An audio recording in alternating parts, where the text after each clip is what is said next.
He said, you know, we say Latino, do we say Latino, or we say Latina, or we say Latinx, or do we say Hispanic, you know?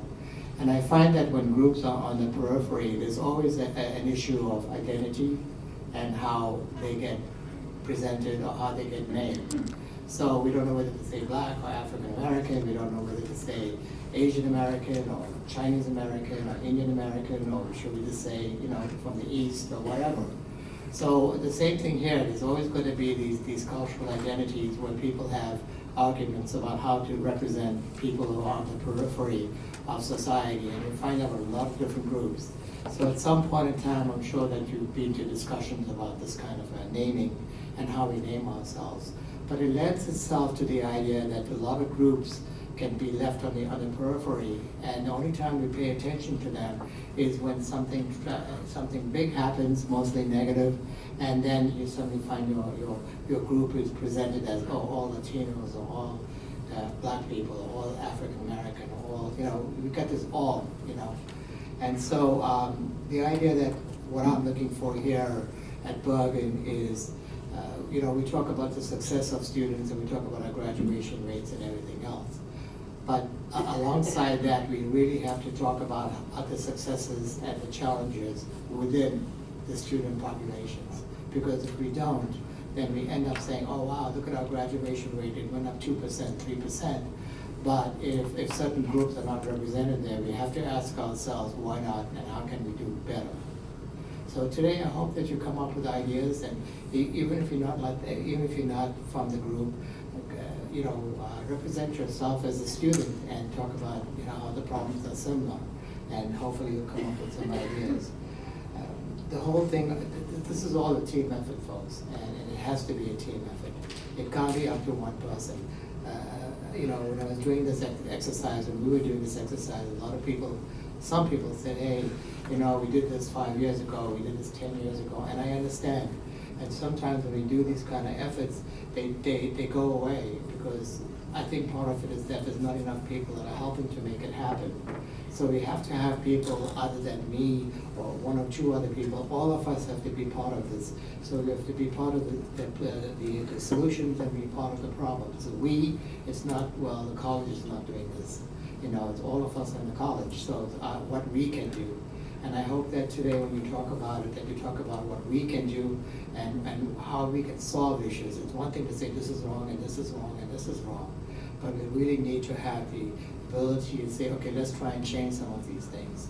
Now, we're not going to be able to change everything today, but I hope that after today's meeting that we can come up with some ideas that will help us move forward and help us develop something that will eventually evolve into solutions for other groups that are also having issues in terms of how they present themselves.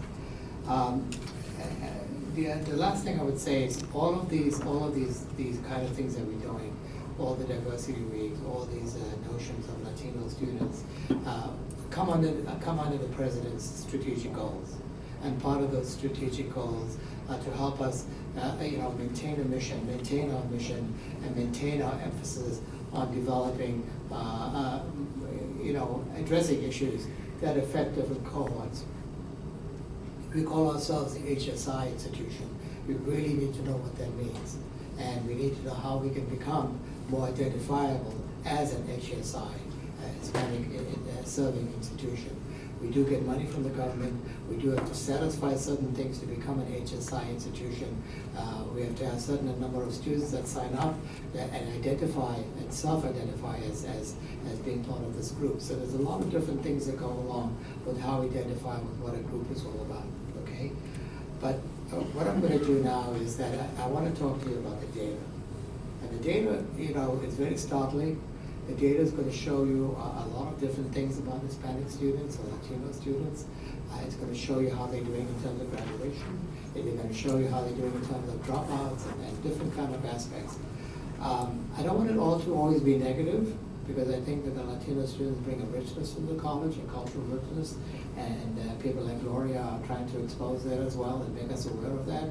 But there are some definite issues that we have to address, because the bottom line is that we can't bring students in here and they leave and we don't know what happened to them, and they drop out and we don't know what happened to them, and they don't graduate and we don't know what happened to them. And then 3 years later, somebody like me comes along and says, well, what happened here?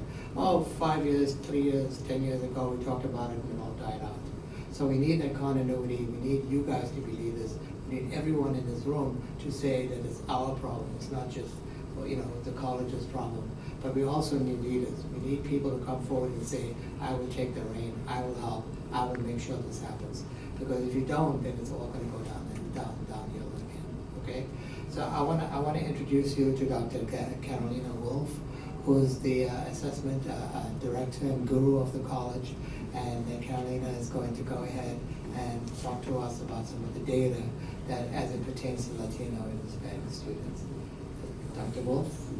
Because it is really interesting. Hispanic Latino students make up quite a large portion of our population. If I take a look at the incoming number of students as compared to the total number of students at the institution, beginning with the 2018 cohort, 29% of the 13,352 students that we enrolled here at Bergen were Hispanic. Moving on to 2019, out of the 12,968 total enrolled students, 32% were Hispanic Latino students.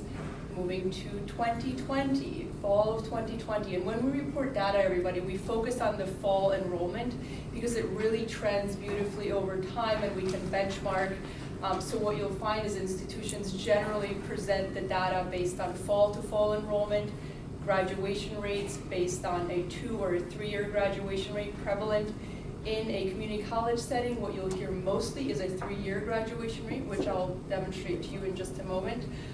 Let's go back to the percentage of Hispanic Latino students as percentage of the total students enrolled. When I look at 2020, fall of 2020, out of the 11,409 students enrolled, 34% were Latino and Hispanic. And then lastly, this fall 2021, out of the 10,800 students who enrolled, 37% were Hispanic. So if you notice, we're only looking at positives here. More Hispanic Latino students enroll. There's certainly a significant increase looking at fall 2018 when we had only 29% of Hispanic Latino students as opposed to now 37%. So even though our number of enrolled students has declined, the total number of students who are Hispanic classify themselves when they check that box on the application is 37%. So that's a large increase. Moving down to, and I really do wish you could see it, but actually I can't even move my mouse. So this is interesting. I do apologize. Let's take a look at the 3-year graduation rate. The cohort that we're going to be, so when we look at graduation rates, just sort of an educational standpoint here, we look at the total number of students in a particular cohort. By cohort, I mean the total of first-time, full-time degree-seeking students.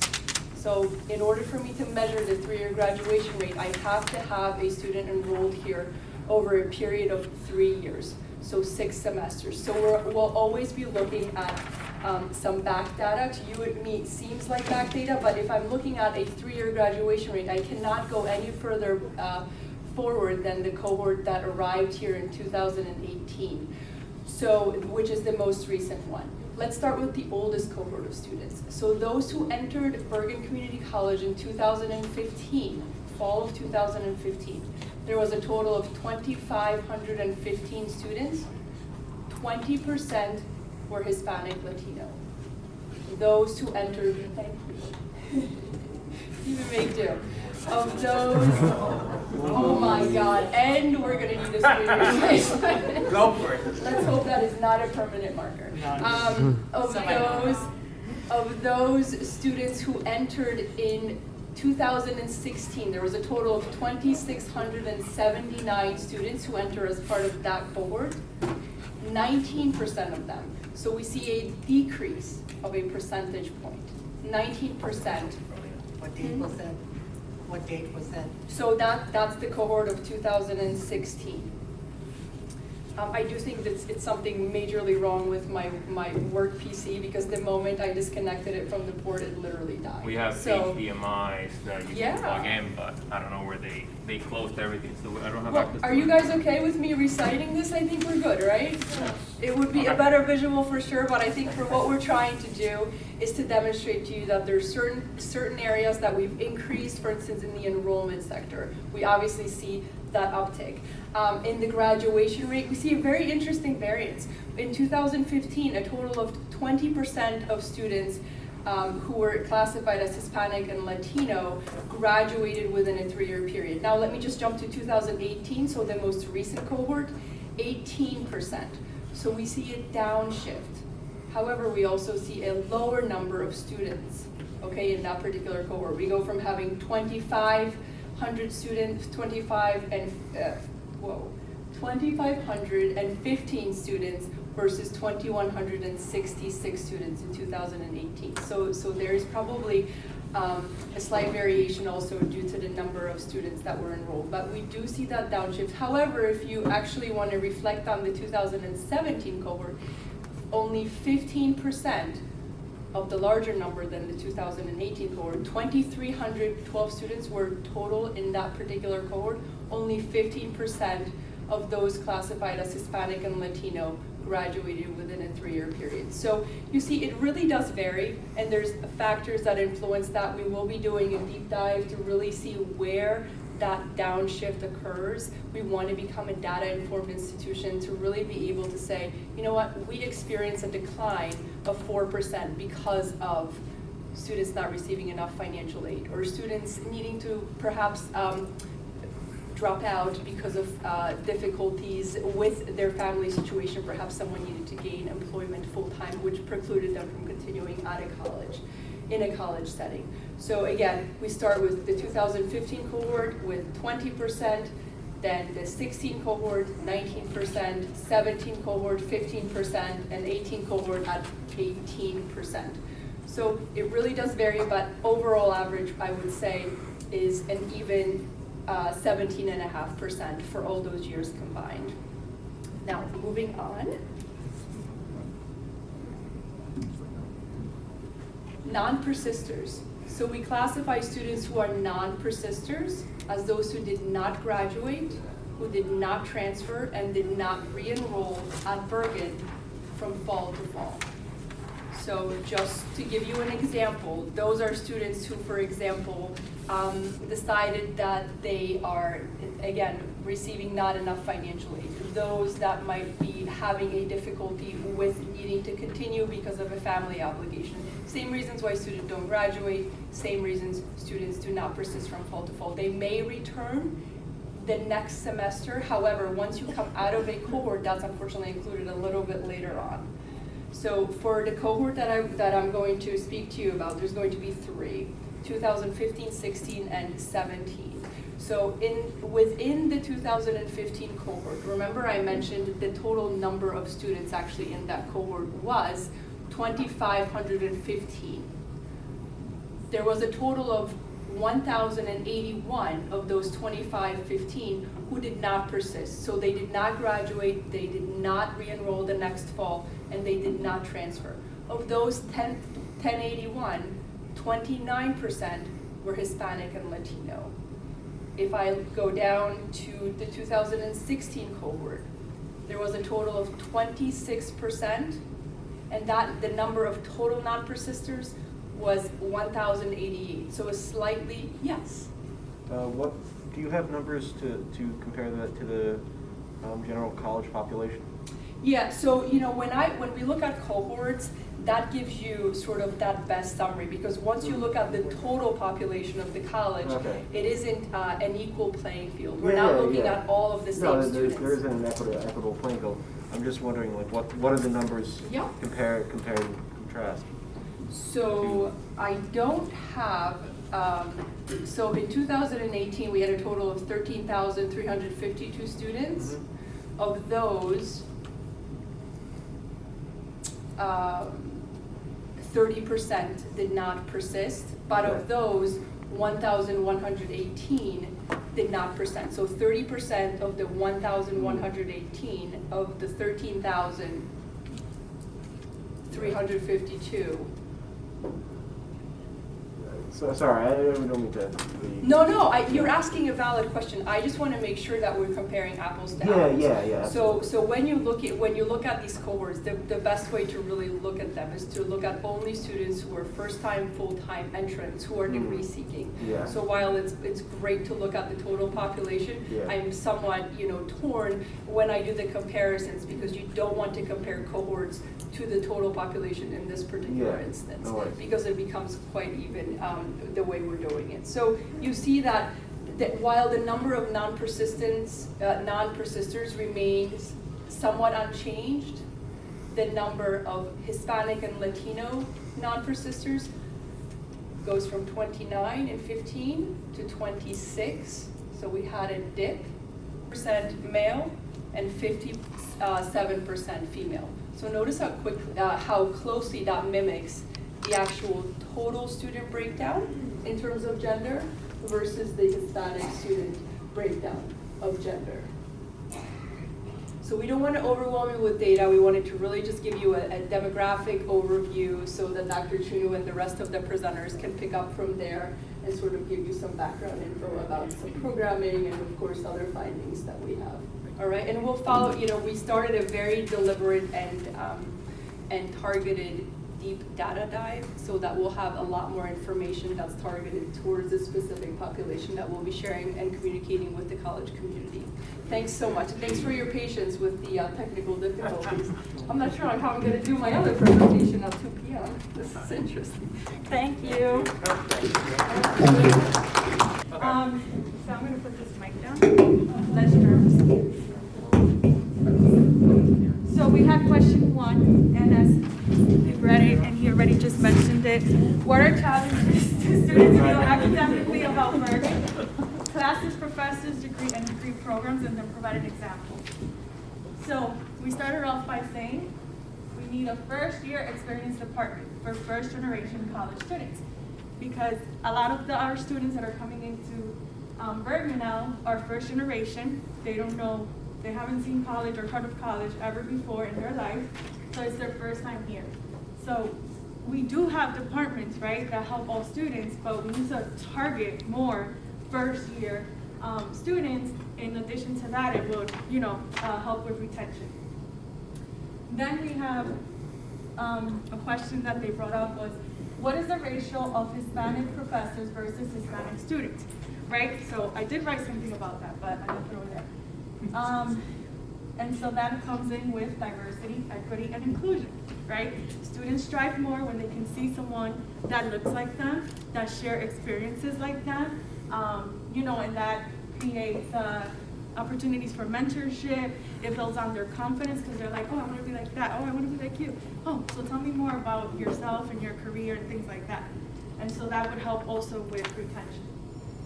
For 3, based on some of the things that students shared, is flexibility, communication, encouraging environment, universal design, okay? I'm gonna highlight that, put lines on it. Universal design in the classroom between professors and students and college administration as well. Then we have hire new professors with modern day expertise. Lack of resources. So we have here lack of resources when it comes targeted to Latino and other minorities, right? So administration should be more accessible and approachable so that students feel more comfortable to ask for help. From my experience, some of my students have even asked me if going to counseling is free. So yeah, so we need to make sure that they know that when they invest their money and their time to Bergen Community College, it comes along with a lot of resources.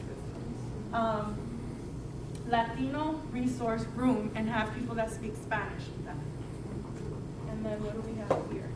Oh, and then better advertising of resources that are available on campus, because yeah, we have all these resources, but like sometimes you don't even know where they are and how to find them if they're free, right?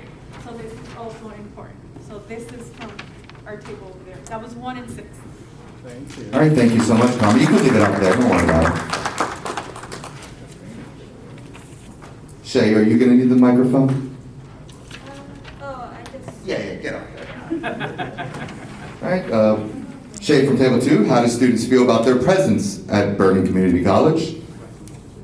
All right, so starting off, the lack of community for those who are not involved in clubs, organizations, or just, little friend groups here and there. Many students who are like not involved per se feel like they don't feel belonged because it's like distant. They used to have friends, they used to be in friend groups from high school, but they don't feel that kind of experience here. So I feel like socialization would be more encouraged, which would bring to my point number 2, which is that students feel like they have to seek resources on to how to get involved. They have to seek clubs based on their interests, their race, their whatever that they have common with other students.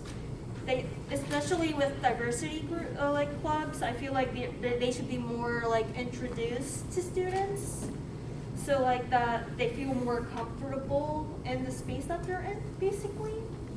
So they feel like, oh yeah, this person is just like me, and we share the same values. We believe in the same stuff. We share the same cultures and traditions. Yeah, I feel like students have to seek those clubs, but they're not really introduced to them, so they kind of feel lost. They feel like an outcast in that sort of way. So yeah, there are clubs, there are diversity clubs that exist. Our SGA basically has a diversity committee. So I believe diversity organizations should be introduced to students.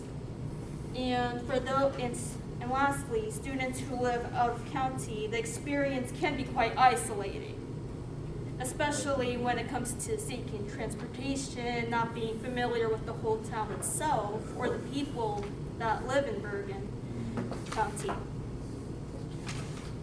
So I believe that answers our question here. There's a lot more, but due to the time that we had, and sharing our personal experiences as me and our SGA member David, hi David,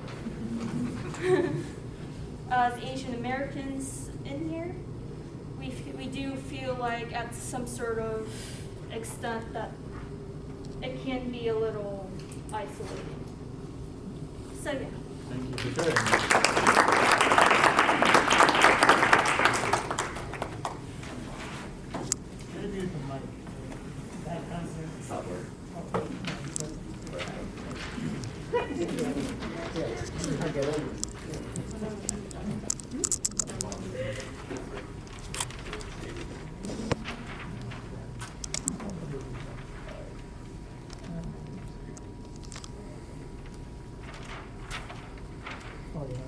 I think one of the things for we can help the Latino and Spanish to graduate is we should do something about exploring the possibility to educate parents about the process of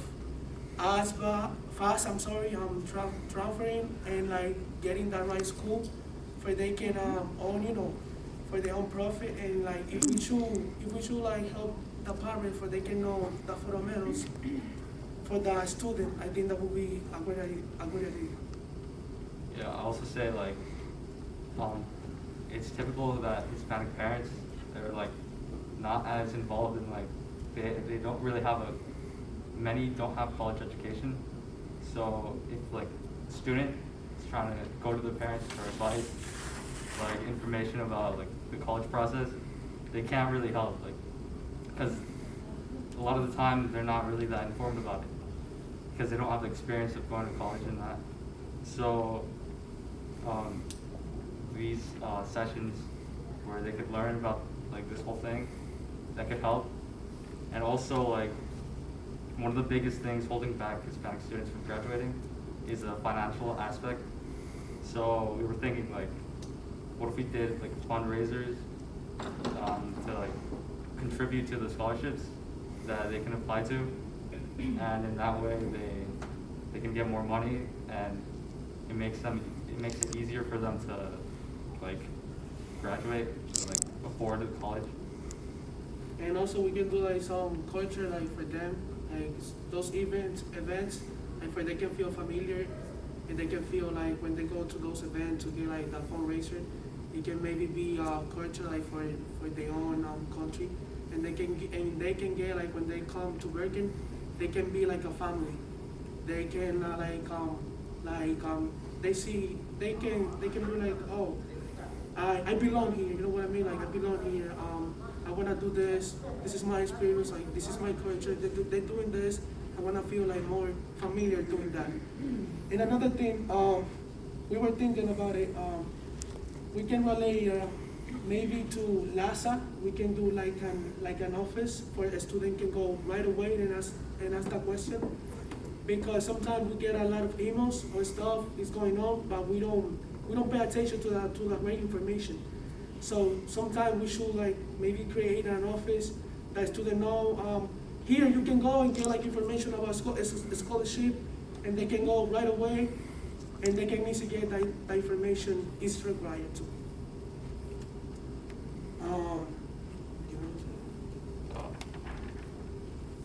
That's it.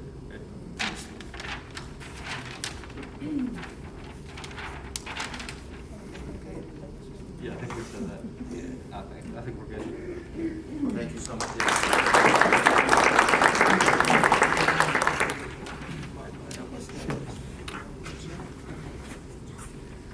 All right, it's something that is highly needed. So within our team, we were discussing a few things. Need someone who can walk through the registration process with the students and the family.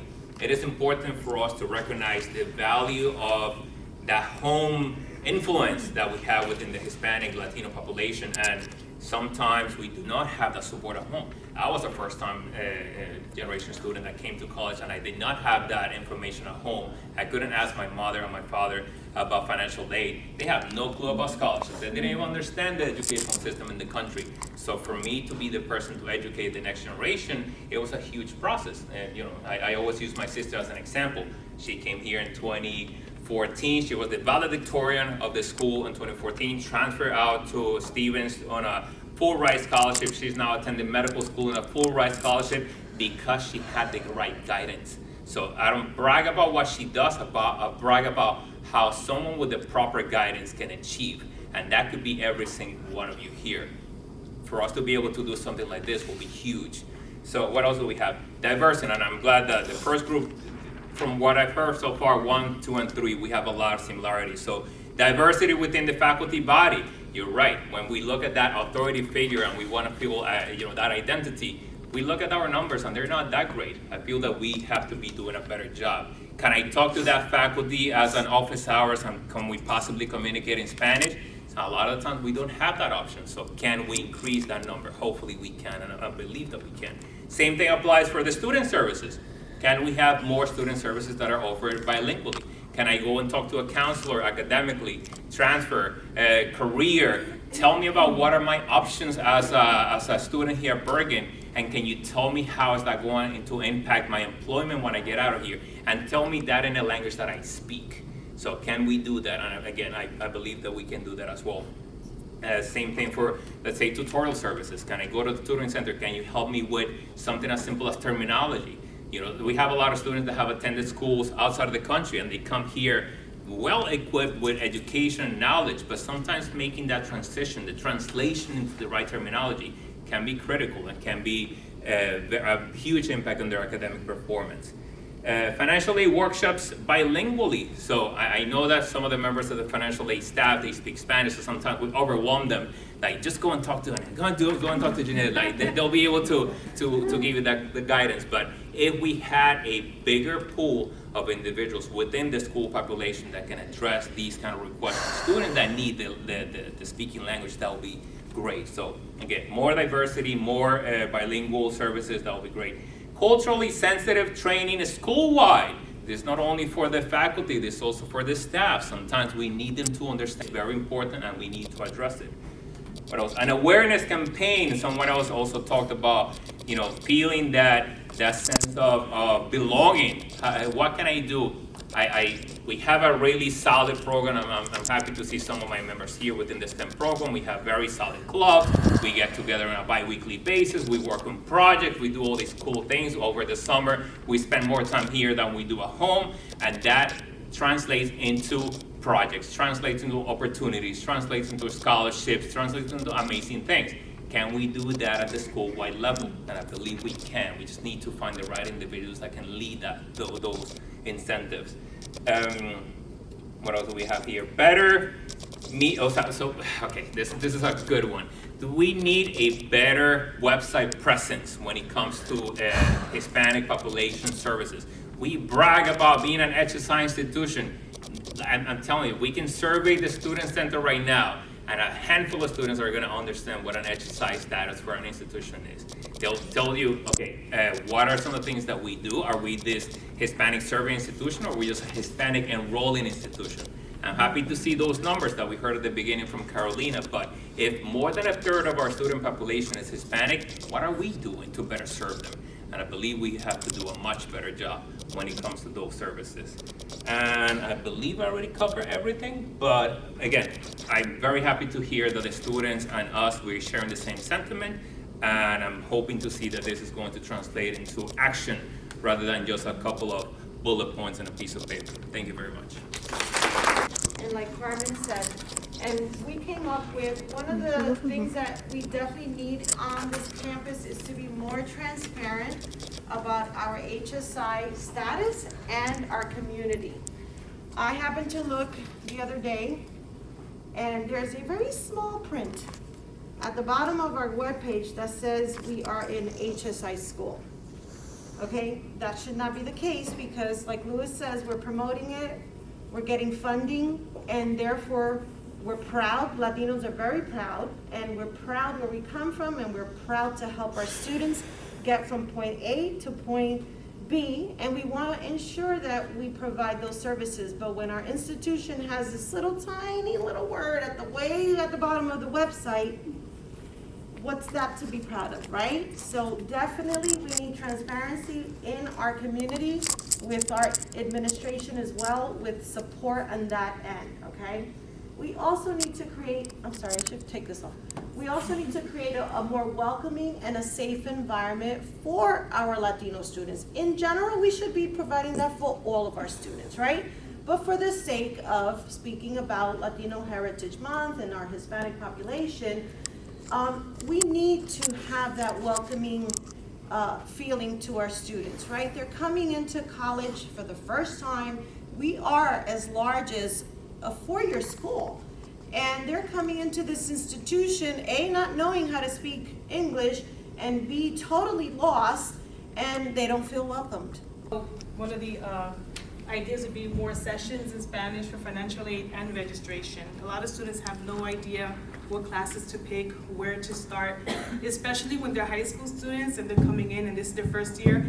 They're very, very stressed out, and they really have no clue, and a lot of them have no help from their parents because there's a language barrier or also a technology barrier. A lot of things that we do now, like the FAFSA, for instance, is all done online. Registration is done online. So if the student doesn't know how to peruse in the website, it's a challenge for them. Another thing that we discussed was educating students about the availability of and accessibility of financial aid and scholarships, as well as the opportunity of paid internships or work study. A lot of students don't even know that if they're Pell eligible, they can work here in the college as a work study and get paid, and it's additional funding for them. There's also a great starting point, which is it's a database provided by the Congressional Hispanic Caucus Institute, which is called NextOp. That's a really good database to give the students so they can go in there and search. Also assisting students with finding mentors that can be professionals, alumni, or even professionals that are already in the field. I'm sure that, like Louis was saying about his sister, the reason that she was able to accomplish all that she did is because I'm sure that she had the right people, the right mentors, and people that were pointing her in the right direction. That's very important for a student. So, and also another good source for mentorship and all these fields of interest is the HispanicHeritage.org.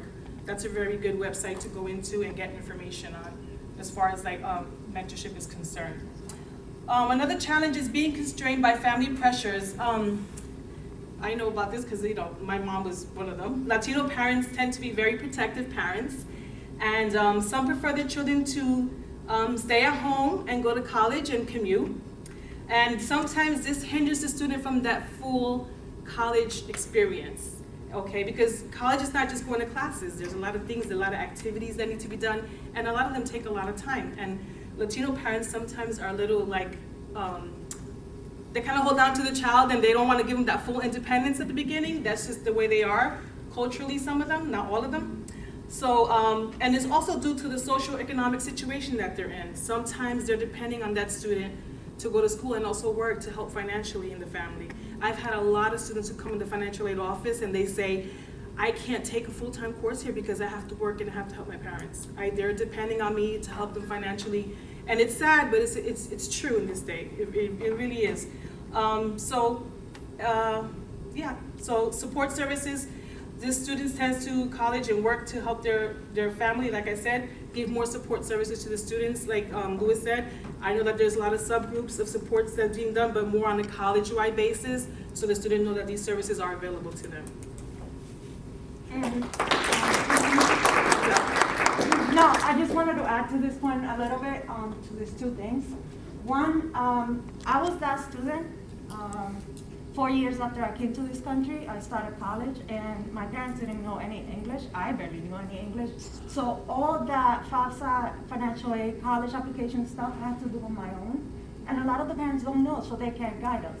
And when it comes now to the technology part, a lot of the parents, they don't know how to use, the computer. They're not computer savvy and stuff like that.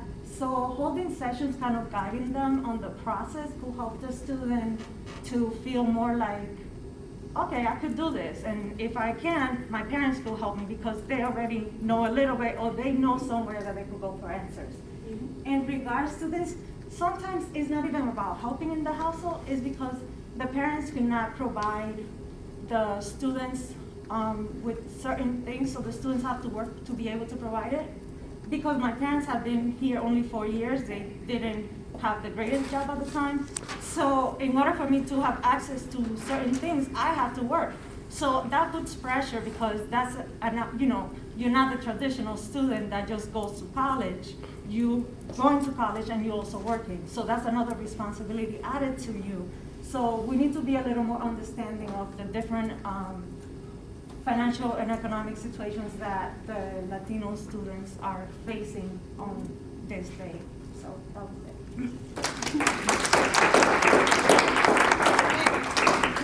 Tell us the website that you guys did. So the first one for the scholarships, it's very broad. It's called Next Op, NEXTOPP. That's provided by the Congressional Hispanic Caucus Institute. And then the other one for the mentorship is HispanicHeritage.org. And there's a lot of other things in there. When you go in and you peruse it, there's a lot more information. There's a plethora of information in there. Thank you. So I've been here 33 years. And for some of you, this is like, oh, it's nice. I've heard this quite often. Gloria's been with me, so I know she's heard this quite often as well. And the biggest issue for me is a very simple thing. We've known about these things for years, for decades. Have we done anything about it? The answer obviously is no. What you're looking for and what we should be looking for is, as my fellow comrade here at the table mentioned, we need database. We need statistics. We need information. Not necessarily hearsay or feel-good kind of thing. Because if we wish to make a change within the institution simply is going to ask us, where's the information? Now, part of what we have is the ability to get this information. We mentioned about different websites that we can get this information for. We can create our own information within our institution. I mean, Karolina gave us great information right at the beginning about Bergen Community College and the Latino students, Latinx students. This is the kind of stuff that we would need to do to begin to create the actual physical change. Because what I would ask, what I would want, right, and this is going back to my 60s revolutionary kind of thinking, is a very simple, let the institution pay or say, okay, we are committed to this. Because if we're not committed to this, if the institution is not committed to this, I can come back 10 years from now and we'll have the same discussion. So we have to literally figure out a way to say to the institution, this is what we want. Now this takes time, this takes willpower, this takes also commitment. All of this that we've just gone through is critical information for us. Right? We have to put it together in a format and present it to the institution. That would be our job. That's what we have to do. You know, and so again, I looked at all of these things, and I'm one of those research people. I'm a career counselor, so all I do is research, and I love research, and I'm a nerd about research. So we need to do this if we want to actually make a change. This is not an option for us. All right, I'm getting tired and getting ready to retire. You guys are brand new. You have your life. This institution will make the change that you need to do or have to create your life. This is an investment into your life, what you want to do, and the people who come after you. Think of all the folks who are in junior high, in high school, the ones you graduated with, remember when you were a senior, and they were freshmen? They're coming here. So when you make the change, you're making the change for those individuals. And that's who you should be thinking about. I think I've talked too much, but and to me, like I said, what I would like to get out of this is something hard, factual, documented, and so that we can bring it to the administration and say, we're going to hold your feet to the fire. This is what we want. Now, the rest of it is on us to come up with this, meeting, organizing, writing, doing all of this kind of stuff. The only last thing which I liked, by the way, and it was important because it's one of the things I hear all the time, and you mentioned at various places, the parents. We need to have our parents involved in this. Because when we go home, in terms of your students, you guys, you need that support. You need to educate them in terms of what you're going through, because they don't know what you're going through. They're not feeling it. They don't understand the pressure. They don't understand why are you always at this library and you're not working. Meanwhile, you have 2 jobs and you're trying to make ends meet, and they're wondering why. You're under a lot of pressure, and it's up to you to figure this out. Now, we at Bergen should help you figure this out, and that's our job.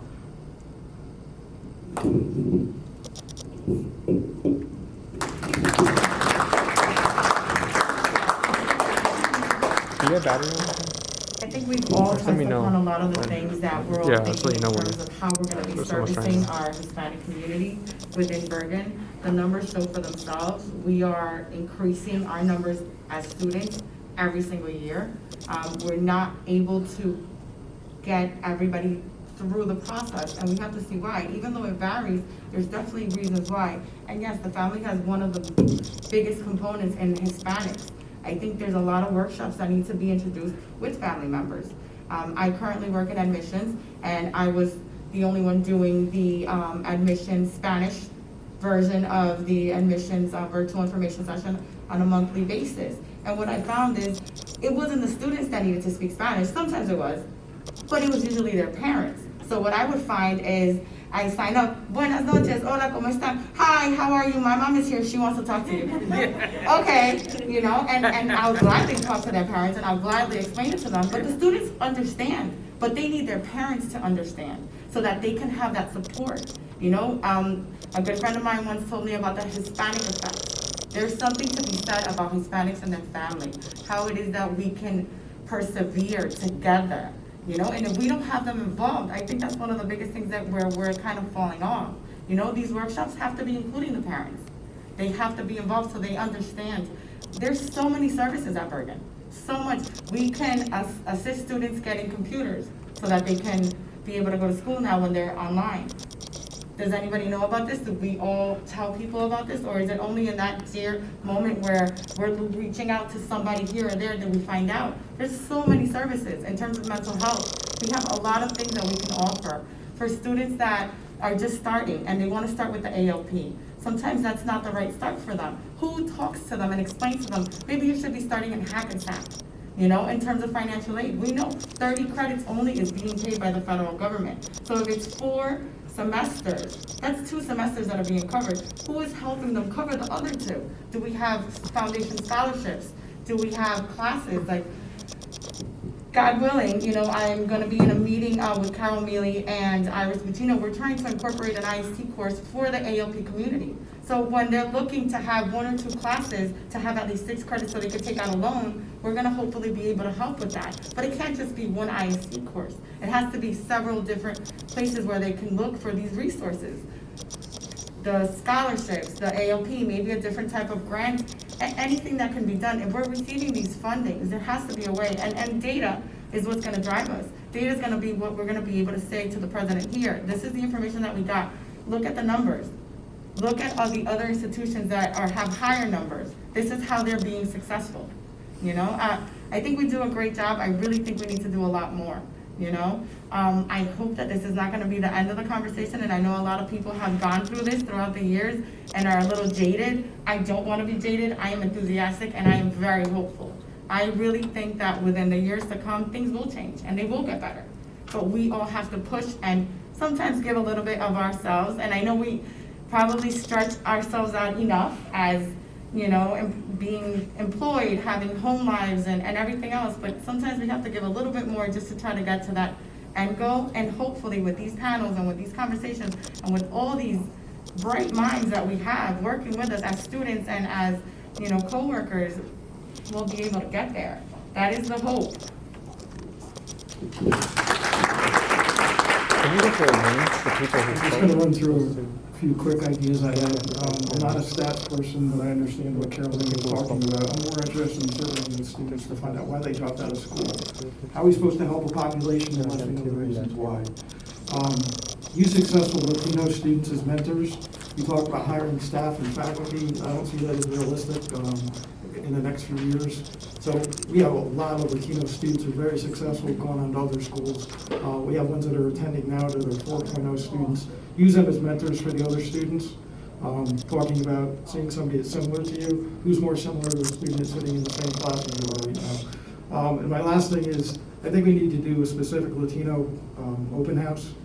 Invite the families. It shouldn't be workshops afterwards. It needs to start from the beginning.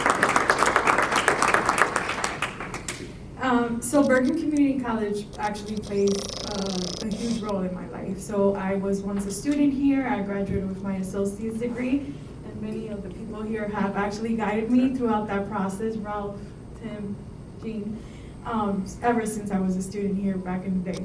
And then from there on, I transferred, and now I'm back working here.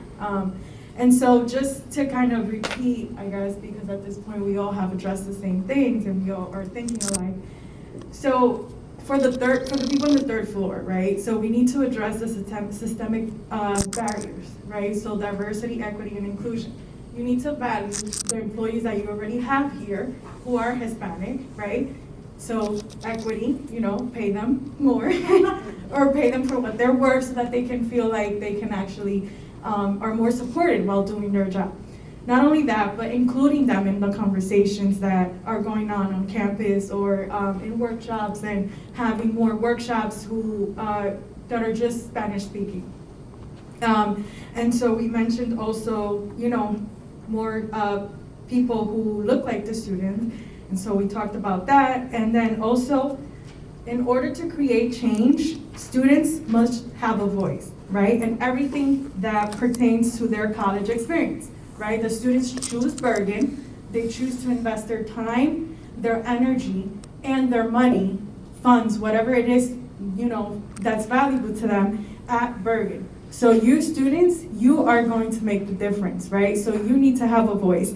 And to piggyback on what Tim Foote said, surveys, right? So ask students, why are you not coming to Bergen again? Why is it that you decided to drop? Or what are ways that we can help and improve you? So again, students, you must have a voice in everything that we do here.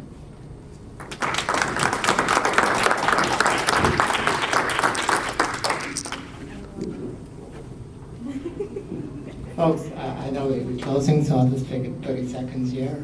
Thank you very much to the panel. Thank you to all of you, and thank you to Jared and Greg for bringing some of the students. That was very ideal. Just two suggestions. We do have forums, where you can ask questions. When you work with our president, don't forget there's a we, okay? I mean, when you say third floor, two of us are third floor, okay? So, you've got two vice presidents here, so you can't say third floor. And so when you talk to the president, always talk in terms of solutions. Don't say, why don't we have Latino work? Say, can we, And don't say we don't have any resources. Say, can we have the following resources? Because we do have resources, but not enough. But say it in a way that he's going to listen to it, because whenever he comes back to me, he always says, well, the student says they have no resources. So why couldn't they ask you? Why couldn't they ask Wilton? Or why couldn't they ask me? Why are they making speeches that say there's no resources? And he doesn't know about it. So it's a two-way street. He's very willing to listen, but always come across in a way that you become a part of the solution as well as a part of the observation of what we need to do, okay? So tomorrow, bring up some of these things. I'll do a summary of this. I need some leadership, folks. I need somebody to say, Ralph, I got this, or I can do this. This can't only be me or Jared. We need people to help us out with this stuff. And SGC is always going to be here too to help us out. So, I hope that we can move forward. Let me do the summary first. If you guys, we get a group together, and I don't want it to be like what, Gene said, it's just going to go down. It's very easy to go down, okay? So please, let's move this forward, and I will look for a Latino center. I'll talk to the exec team and see how we can do that. It's not a difficult thing. You can start small and make it bigger, But once we get it off the ground, then people have an identity, and they know a place where they can go and talk to people. We need LASA. We need a LASA group. We don't have enough members. We don't have enough club members. So we need the presence of LASA. So anybody else here want to take that on and get the LASA team back on the ground, back off the ground, work with Jared, but we do need that too. Okay? Thank you very, very much. I appreciate it.